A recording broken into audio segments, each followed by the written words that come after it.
What's up, everybody? Thanks for coming back to Find the Funny with Lisa Alvarado. My guest today is Sarah Laspisa. This is part 2, part duh. I threw some French in there. Did you hear that? That's about all I remember. Part duh. Part duh. Part duh. It's actually some Southern I threw in there. Yeah. Part duh. So here we go with Find the Funny. Thanks for tuning in. So this is my mom, Nellie. Yay. Say, welcome to the podcast. Welcome to my daughter, what? Podcast. Podcast. Podcast. I know, podcast. That's a weird name. So while I have Sarah in the hot seat, I just wanted to ask her because a lot of people don't know the life of an editor. There's so many things that we don't know how things get put together, how shows and especially she's edited 2 of my comedy specials now, how all that happens behind the scenes because she makes everything look amazing. But when she's handed something, it's a totally different story. So I'm just going to interview her so you guys know a little bit more about my friend Sarah. First of all, how long have you been an editor? When I first moved out here, I was 25, and I did a lot of assisting in commercials, and it was a completely different thing back then. So you couldn't really call yourself an editor then. But I think within 3 years, as everything was transitioning into computers, so I guess maybe 28, and now I'm, so yeah, like a long time. So what did I'm you not going to do the math. Okay. I don't do math either. So. Like 32 years, maybe 32, something like that. Wow. So that is a really long time. That's a really long answer. And it's a really long time, you guys. 32 I figured years. We could, edit some of this out. She'll edit it out. She's going to make herself sound amazing. Yeah, exactly. And now we should leave it in. So Sarah has been editing over 30 years and a lot has changed in that amount of time. I mean, everything's digital now, right? Is that easier? For the most part, yes. Yeah. And you edit on which program? I know there's tons of programs. Yeah. Software. Yeah. I could give you the long answer or the short answer. But the short one. The short one is right now I work on Adobe Premiere. Adobe Premiere. Yeah. Okay, guys? Premiere Pro. Yeah. Okay, cool. What's the difference in editing something that was shot live as opposed to something like a film or a commercial or whatever that's on a closed set that was not shot in front of a live audience? What's the difference? I would say there's more control.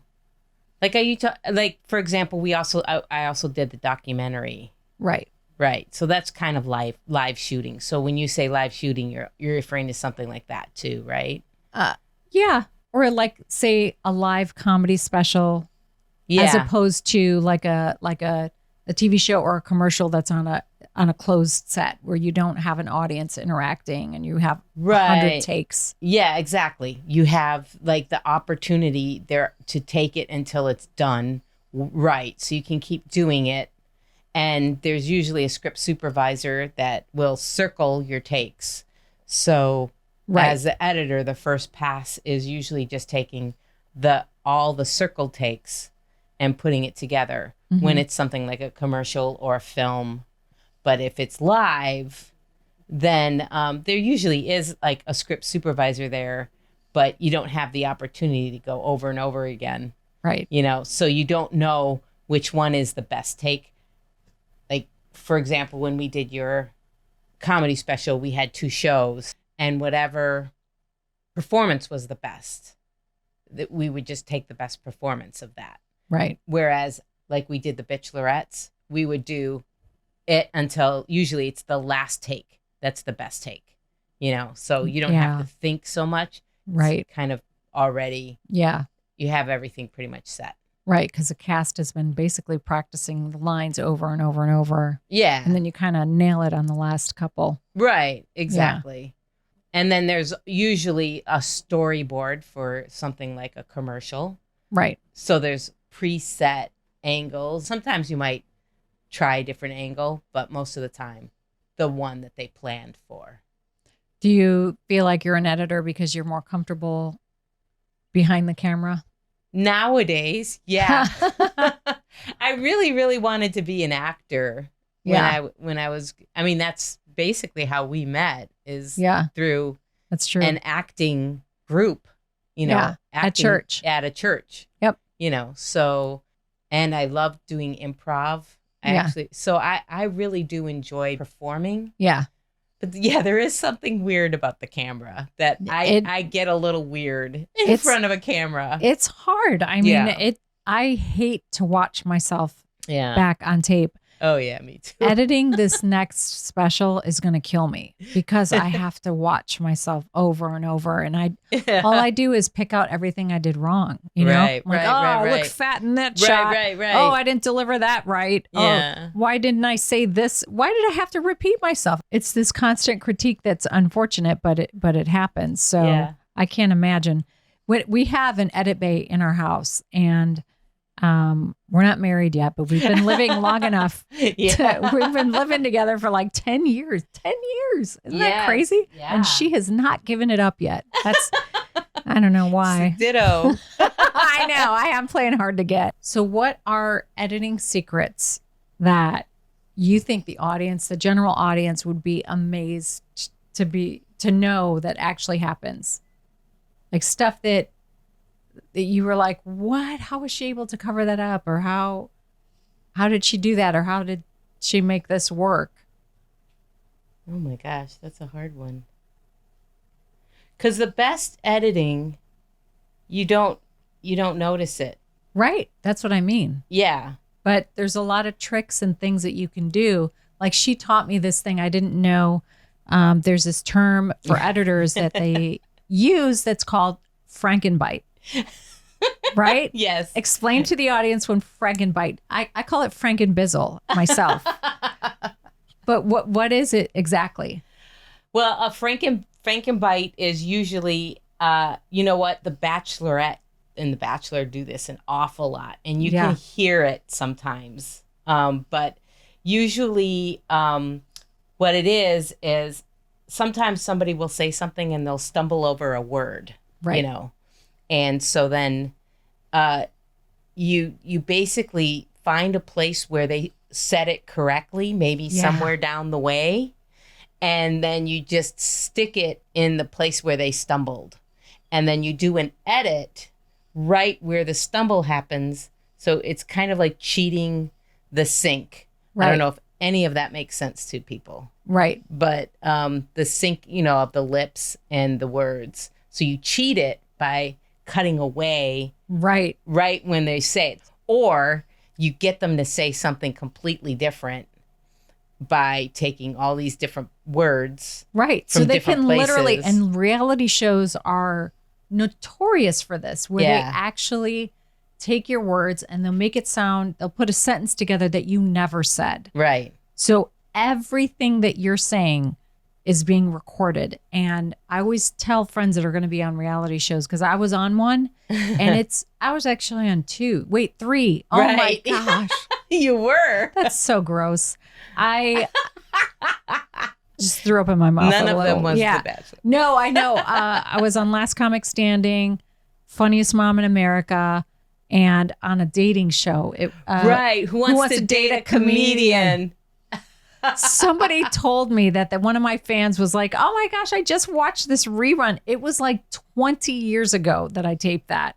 And I think the person that they set me up with was like 3 different guys, and they were all gross. The one guy I ended up picking was just the guy that was closest to my age, because they literally paired me up with 2 guys that was like, there was one guy in his early 20s, which thank you, but not on camera. I mean, come on. And another dude that was just no way. Yeah. And he was also younger.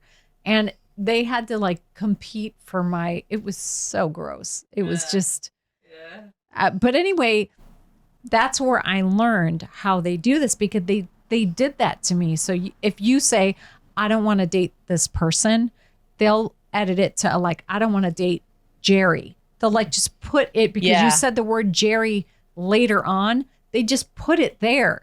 And you're like, I never said I didn't want to date Jerry. But that's what you sign up for. Right. And amazing editors like Sarah will fuck you up because they get paid big money to like just take your words and like. Not necessarily, unfortunately. Yes, exactly. That's true. It's the industry's changing because they're starting to hire all these younger kids like right out of college. It's not just that, but I think it's like you were saying about the Frankenbizzle. AI can do the Frankenbizzle now. Now you got this, where they call it the deep fake or something like that, where they can take your words. All you have to do is speak into this AI thing, and it can take your timbre and the way your voice sounds and get you to say anything. You can say anything. Gosh. That is so I've scary. never used it before, but it's crazy. Okay, so I have a story. My girlfriend who is on this site on Facebook, there's this awesome group that protects women, and it's called Are We Dating the Same Guy? And it's exclusive. Like they vet the person to make sure that it's a woman, to make sure it's a quality person before you can join. Like I can't even join. And wow. I think I'm a quality person, but I'm not sure if I'm a woman. So anyway, what they'll do is they'll put pictures of men and go like, cause I sent one to my friend and I go, can you research this guy? Cause he's really weird. And he'll try texting me and call me, but then he'll just bail for like a month or two. And then he'll hit me up again. And I'm like, I don't know what his deal is. And I feel like he's lying to me about who he is and what he does. And so I sent in the picture. She posted it for me and asked, hey, has anybody dated this guy? Do we know this guy? Is he creepy? Whatever. And all of these women start commenting like, yeah, I've gone out with him. And he does this thing where he gets back together with his ex and he's got this daughter and he goes back and forth. And then it seems like maybe he's cheating on her, but then they break up and then he goes on these dating sites and he meets women and then he leads them on and then nothing ever happens. So like 3 different women admitted to going out on dates with this guy, or it never got to a date because they kept blowing him off. Oh, wow. He kept blowing them off. And that's exactly what he was doing to me. He kept like checking in with me every couple months. And I'm like, dude, we're not friends. Right. Like this is a dating situation. If you want to date me, you need to ask. And I would just tell him that over text or over the phone and be like, what? And he would apologize and be really nice every time and then just do it over and over. So I had to block his number. So she just told me to touch on what you were talking about with AI. I did not know that you can put your voice into AI, but also your photo. So they put in, okay, so this woman met who she thought was a man in another state, and they have been talking off of a dating site. They exchanged phone numbers, not that big a deal, that's fine.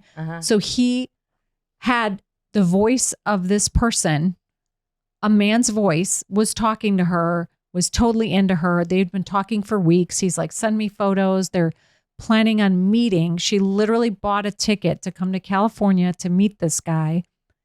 They did. And she's like, of course I believed it was him because they did a Zoom call. Oh, wow. And it was a man that was in the photos speaking with a man's voice. So again, they took this person and put this picture on the app of Are We Dating the Same Guy? And a bunch of women were like, that's not the guy. We know this guy. We know these pictures, and he's a different name on every dating site. He's like Tom on this site. He's like George on this site. So I don't know how they did this because the woman had the phone number. She gave it to the police or a private investigator. This is how deep the rabbit hole goes. Wow. It's a woman. Oh, wow. In Wyoming, pretending to be a man and soliciting all these women. Wow. Not because she wants a relationship with them. She just wants to fuck with their mind. Catfishing. Yes. Yeah. but it's to an extreme. So apparently they had been talking for like 2 months, and over the phone, she's making a man's voice on the phone. I'm in love with you. I can't wait to meet you. Wow. And this woman, I feel so bad for her. She actually gave this person her work address. So this person sent her flowers from the name, I don't know, Tom or whatever. Oh, wow. Like, I can't wait to see you. She bought a ticket. I don't know who would have been on the receiving end of her meet, because this person, this other woman from Wyoming, doesn't even live in California. She's trying to press charges, but it's really hard to prove, other than the phone number, that it's not that guy. Right. So now if you Google that guy's picture, it says warning, and also that he's on all these different websites. So they ended up contacting the real guy that those pictures belong to. And they were all stolen off of like Facebook, Instagram. Oh my God. Yeah. So whoever, this woman from Wyoming literally did all this research. This is how easy it is to duplicate somebody's voice, likeness. I mean, you can find out, people know that I'm a comedian. They can find out by your name that you're an editor, and they just go, oh yeah. And they talk about your life. They know kind of where you live. They know you live in Los Angeles. Right. It's insane. So all I'm saying is good editors can get away with doing that. Well, the AI and the way things are. So scary. So I saw the latest, what's the movie? Raiders of the Lost Ark. Who's that guy? Harrison Ford. Did you hear about this? Harrison Ford, no. Okay, so the newest, the last Raiders of the Lost Ark, one. They made him look like he was young. Yeah. And this is where I was like, it was amazing. But there were two things that made it kind of obvious. And I think some people, if they had a good eye, you know, for it's special effects, but, you know, some people think it's editing or whatever. Right. Because it is a little bit of editing, because you have to cut to make it, you're looking at them at a certain point where it's like, oh, wow, that looks real.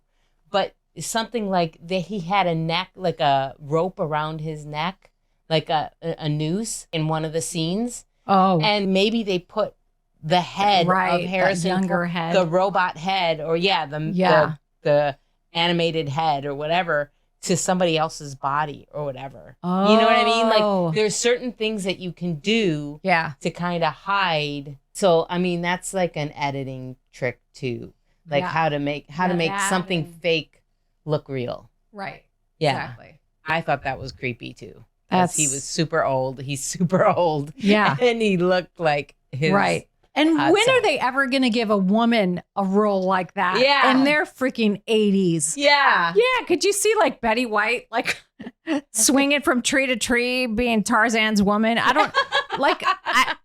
When are they going to let guys can act until they're 100? Yeah. And fucking they're having kids. Pacino, De Niro in their 80s. Are you kidding me right now? Like, you've accomplished everything in life. Why are you like leaving this kid that you know you're not gonna take care of or see? Yeah. I mean, and they have multiple children like that. It's insane. I mean, you know, I think that men should go through menopause. Because women, we don't have a choice. And when we get older, we get just cut off. We're done. Our eggs they dry up. Mine are stuck to the side of my walls inside. They're like, but when are men should go through menopause. It's menopause. Men should go, men need to be cut off at a certain point. I don't think they should be having babies into their 60s. I don't. Yeah. It's not fair. No. I think God did this for a reason with women, and we're like, okay, you're going to date people your own age. That's how I intended things to be. Right. And so you need to stop having babies at a certain point. And then the fall of man happened. And then guys are like, no, we're dating teenagers. Right. We're going to date 20-year-olds. Right. When we make money. Right. It's so gross. It's so gross. It's so gross having a kid with someone that's younger than your other kids. Yeah. It's just, I agree. I don't know, man. I mean, oof. But it's not like, okay, so All the I'm in my, I don't know, I'll say 40s. You'll never know. And I wouldn't feel right dating somebody in their 20s. I wouldn't, yeah. it's not appealing to me. I don't know. They're cute. They're nice to look at. Yeah. And I mean, they can fetch you things. That's great. No Demi Moore, Ashton Kutcher. Yeah, well, that's a perfect example, actually. Exactly. Because guys, I feel like the really young guys are interested in older women. Mm-hmm. And then, they get bored. Yeah. They're like, oh, your neck is doing that weird thing. Yeah. It crinkles up. Yeah. Or they're like, what's going on with your vagina? That lip is like way down by the floor. What's going on? And they're just young and virile. I think women going through menopause, right before menopause, you have this crazy time where and my doctor calls it,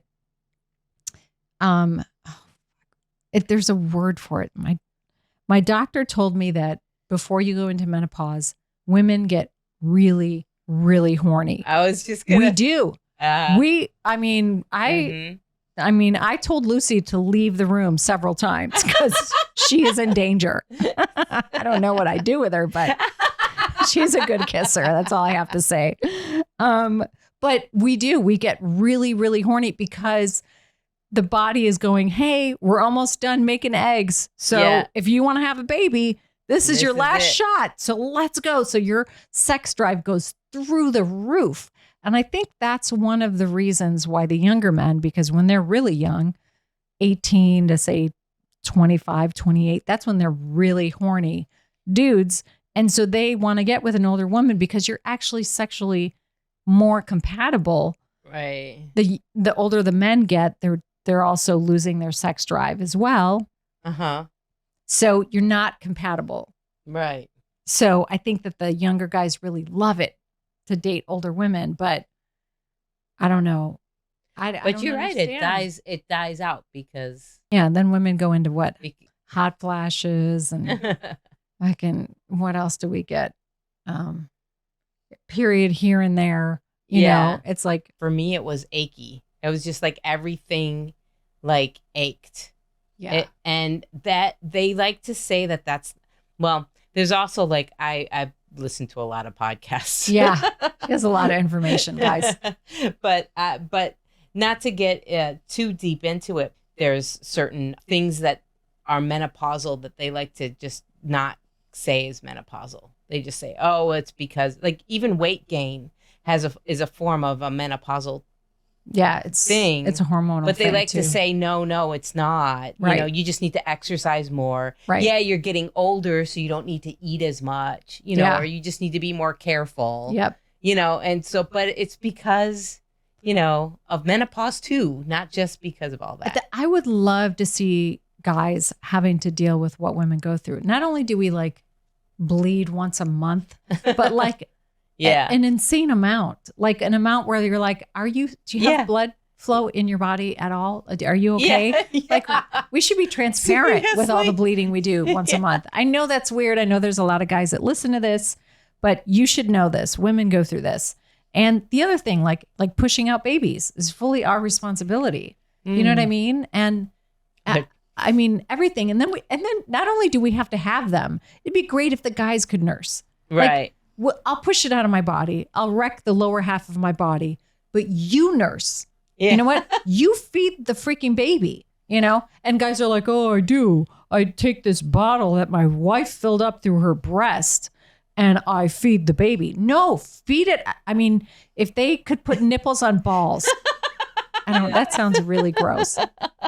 I don't know how we got onto that, but how did we get into like women bleeding? Yes. If guys went through menopause, they would go through what women go through, like the hot flashes and the mood swings. Like guys think that we're making that up. It's so crazy. Sometimes a mood swing could just be as simple as being unbelievably tired. Right. Like just to the point where you feel like you're literally in a coma. Like but you got to do all of these things as like a mom and as a businesswoman and whatever you have going on in your life. You're still supposed to be the organizer. Right. While you're going through these things that like, there's times where you get so emotional throughout the month where you're just like, why am I crying? We don't want to cry. Okay. Right. Just so the men know, Right. we're not like just babies. We literally can't control these hormones. And it just, all of a sudden things just make us very upset and emotional and stuff like that. It's crazy. So I would love to see fucking Pacino on the set going, I have hot flashes. We have to quit. Oh, I'm so Hoo-ha! Is that how you hey, who? How do you do that? Yeah, hoo-ha. We're murdering it. We're murdering it. But he's gonna come on the show, I'm sure. After listening to this, Talk to him. he's gonna want to be on Find the Funny. So just be like, I can't find it.